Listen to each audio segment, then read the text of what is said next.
Oi gente, bem-vindos de volta ao canal. Se você ainda não me conhece, meu nome é Clara, eu sou interna de Medicina no 11º período da faculdade e eu estudo na UFESA, no interior do Rio Grande do Norte, em Mossoró.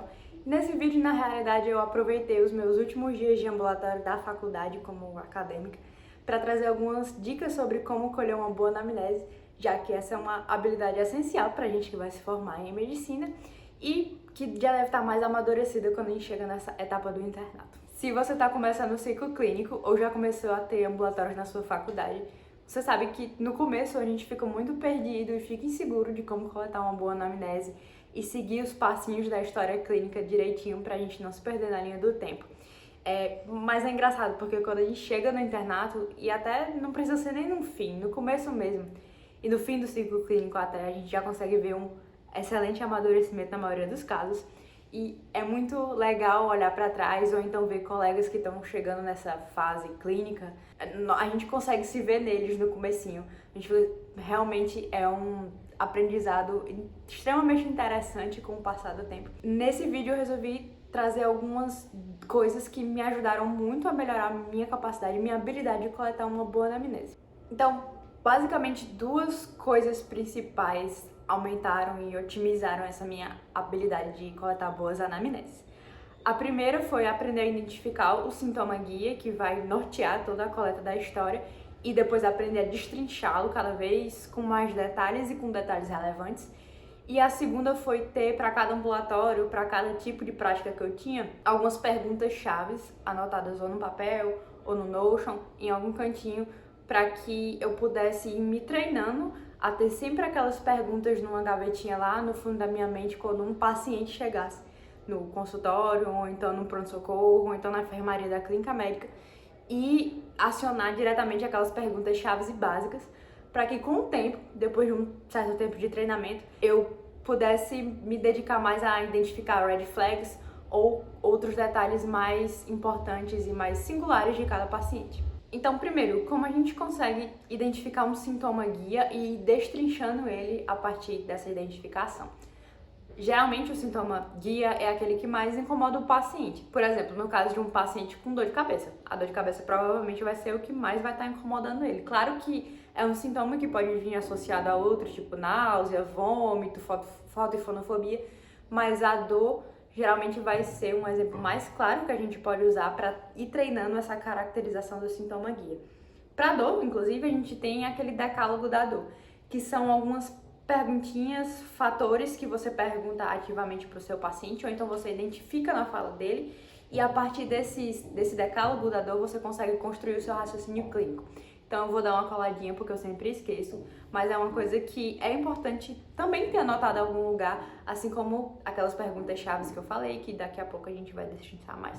Então, para dor, o decálogo da dor seria duração, evolução, localização, intensidade, caráter e radiação, se ela é orgânica, se ela tem associações com alterações orgânicas, quais são os sintomas associados, os atenuantes e os agravantes. A partir desses pontos principais, a gente consegue destrinchar o sintoma guia, que seria a dor. E tendo esses passos principais para destrinchar um sintoma guia, com o tempo vai ficando mais automático.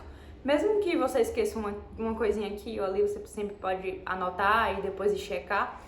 E isso te dá mais espaço para prestar atenção em coisas mais alarmantes. E é aí que entra a segunda coisa que mais fez a minha habilidade de coletar anamneses melhorar, que foi um roteirinho de perguntas. Às vezes, destrinchar o sintoma guia ele não é suficiente. Esse sintoma guia, de acordo com o caso de cada paciente, pode servir como gatilho para você começar a pesquisar outras coisas. Até porque muitas vezes o paciente pode esquecer de te contar alguma coisa e essas outras perguntas, elas vão te ajudar a pensar em outros diagnósticos diferenciais.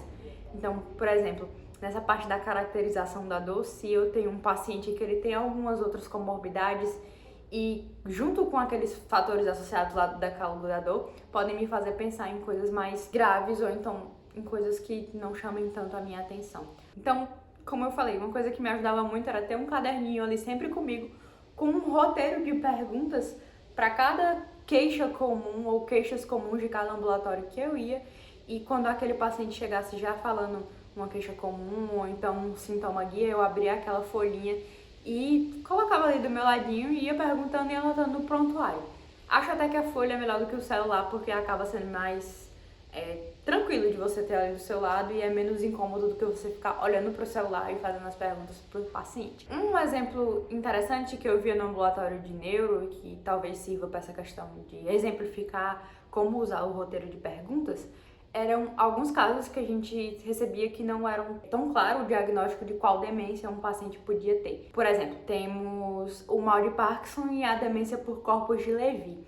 Ambos podem ter alterações do sono REM, flutuações cognitivas e um certo comprometimento motor. Algumas perguntinhas que o paciente pode não trazer ativamente para você a resposta, mas que você pode perguntar, seriam, por exemplo, se o paciente tem constipação, uma constipação que começou antes dos distúrbios motores, ou então como essa questão do alteração de sono REM, se é um paciente que tem alucinações visuais ou se ele só fica muito agitado enquanto está dormindo e tem aqueles sonhos vívidos, e se ele tem uma alteração do equilíbrio, se essa alteração de equilíbrio ela é mais tardia ou mais precoce. Isso tudo ajuda a gente a fazer o diagnóstico diferencial. Eu sei que muita coisa disso é treinamento e ir pro folhoso mesmo aprender coisas sobre cada síndrome e cada tipo de doença.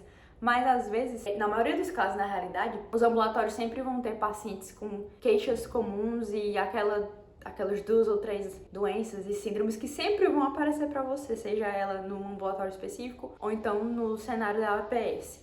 E aí é sempre bom a gente ter esse roteirinho de perguntas, porque assim a gente vai se treinando e, como eu falei, com o tempo a gente vai aprendendo mais e otimizando e afinando esse conhecimento melhor. E se você tem alguma outra dica que possa melhorar a capacidade dos calouros, principalmente de melhorar a anamnese, fala aqui nos comentários. Eu vou deixar também um vídeo sobre o meu rodízio de GO com alguns recortes do meu dia, talvez você possa se interessar. Esses são os últimos dias de ambulatório da faculdade e, enfim, eu tô me sentindo muito feliz porque tá perto de acabar, mas ao mesmo tempo dá aquele medinho porque agora eu tô indo pro rodízio de urgência e emergência e aí eu vou ficar um pouco destoada desse cenário dos ambulatórios. E é uma coisa que provavelmente vai ser a minha primeira área de atuação depois de formada, junto com plantão de urgência e emergência. Mas todas essas dicas ao longo do caminho vão fortalecendo nosso conhecimento e melhorando nossas habilidades clínicas. E é isso. Eu espero que esse vídeo tenha sido útil pra você e a gente se vê no próximo vídeo.